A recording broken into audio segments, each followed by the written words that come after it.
कबीर पदावली का 12वां पद एक उलट बांसी है। इस पद के सभी प्रतीक जटिल और अस्पष्ट हैं, जिनका अर्थ अनुमान के आधार पर ही किया जा सकता है। विभिन्न विद्वानों ने इस पद के प्रतीकों की व्याख्या अलग अलग तरीके से की है। इस पद में कबीर ने कुछ पशु पक्षियों को प्रतीकों के रूप में प्रयुक्त किया है और ये संदेश देने का प्रयास किया है कि इस संसार में अनेक प्रकार की प्रवृत्तियां विद्यमान हैं, जो प्रत्येक जीवात्मा को प्रभावित करती हैं। इसी तरह अनेक प्रकार के मनोविकार जैसे लोभ, मोह, काम आदि भी जीव या मनुष्य के जीवन पर निरंतर असर डालते हैं। लेकिन जब मनुष्य साधना के पथ पर चलने लगता है तो उसकी कुंडलिनी जागृत हो जाती है और उसकी आत्मा परमात्मा की निकटता को अनुभव करने लगती है। कबीर कहते हैं, हरि के शारे बड़े पकाये, जिनि जारे तिनि शाये। हरि अर्थात परमात्मा, शारे अर्थात खारे या नमकीन, बड़े एक प्रकार का पकवान, नमकीन बड़े कुछ विद्वानों के अनुसार शांति और आनंद के प्रतीक हैं। कुछ ने इन्हें हरि दर्शन के प्रतीक बताया है और कुछ के अनुसार ये ईश्वर की कृपा के प्रतीक हैं। जिनि अर्थात जिन्होंने, जारे अर्थात जलाए या खुद को साधना की भट्ठी में तपाया। कुछ विद्वानों ने जारे का अर्थ जाने या जान लिया भी किया है। तिनि अर्थात उन्होंने, शाये अर्थात खाए या प्राप्त किए।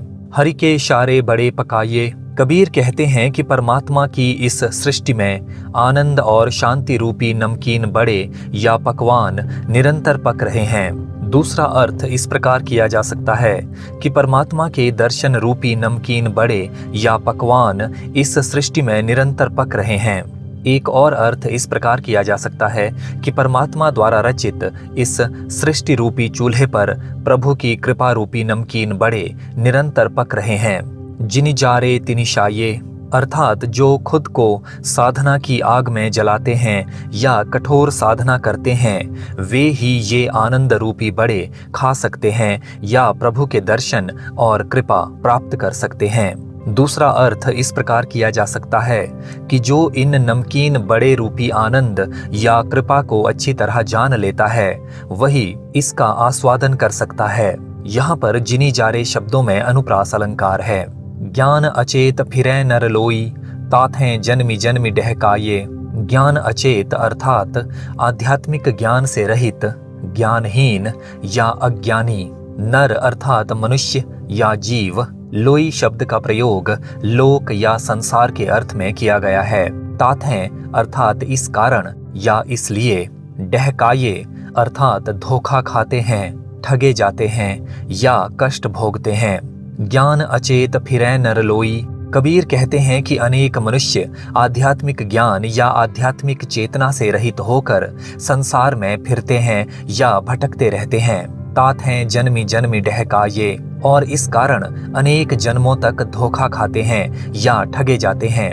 दूसरे शब्दों में ज्ञानहीन व्यक्ति जन्म मरण के बंधन में फंस जाते हैं और उन्हें मुक्ति नहीं मिलती या ईश्वर की प्राप्ति नहीं होती।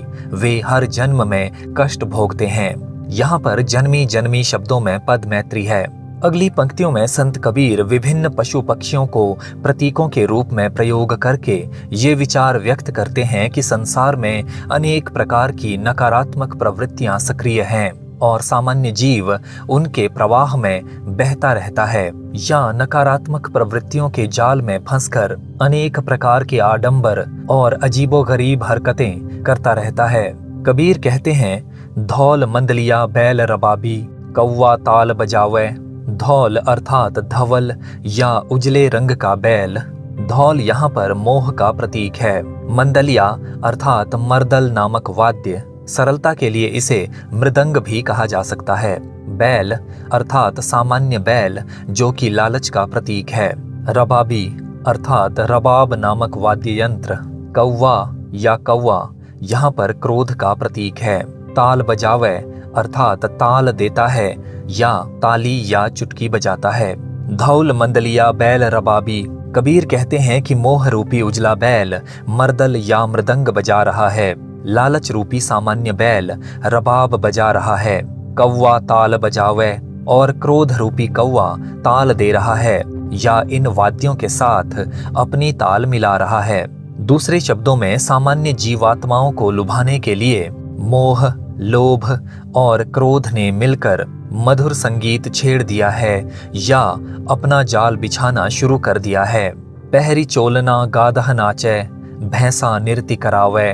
पहरी अर्थात पहनकर, चोलना अर्थात चोला या तृष्णा रूपी वस्त्र, गादह या गधा सामान्य जीव का प्रतीक है जिस पर मनोविकार हावी हो जाते हैं और वो बुरी प्रवृत्तियों के जाल में फंस जाता है या सद्वृत्तियों और आध्यात्मिक चेतना से दूर हो जाता है। भैंसा यहाँ पर काम वासना का प्रतीक है।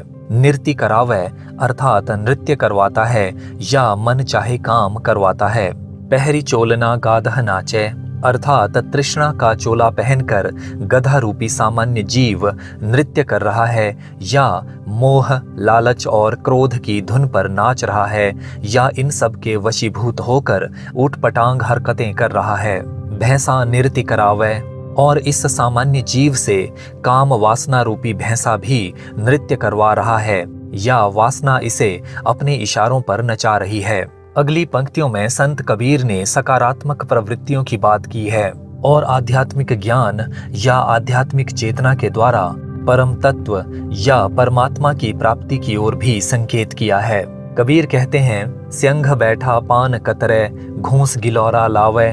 स्यंघ अथवा शेर यहाँ पर ज्ञान का प्रतीक है। पान अथवा पान के पत्ते यहाँ पर ब्रह्म के प्रतीक हैं। कतरे अर्थात चबा रहा है, दांतों से काट रहा है या नष्ट कर रहा है। घूस एक प्रकार का बड़ा चूहा होता है। यहाँ पर घूस अज्ञान या अविवेक का प्रतीक है। गिलौरा अर्थात पान का बीड़ा। गिलौरा यहाँ पर सांसारिक आकर्षणों का प्रतीक है।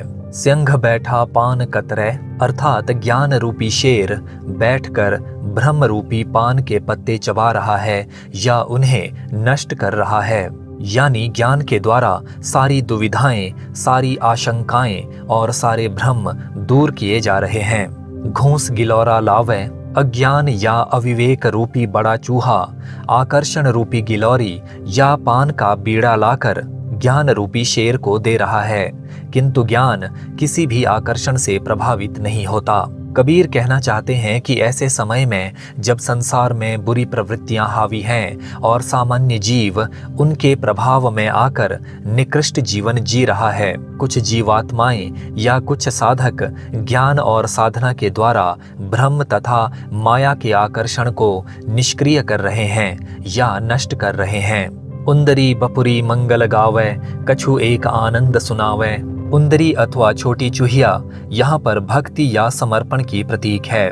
बपुरी अर्थात बेचारी, मंगल गावे अर्थात मंगल गीत गा रही है या ईश्वर का गुणगान कर रही है।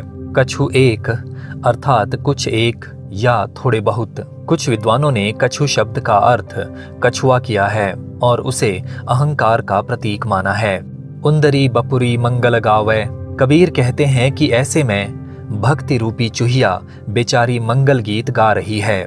दूसरे शब्दों में कुछ साधक या जीवात्माएं ऐसे समय में भी आशावादी हैं और कल्याण के गीत या भजन गा रही हैं अथवा ईश्वर का गुणगान कर रही हैं।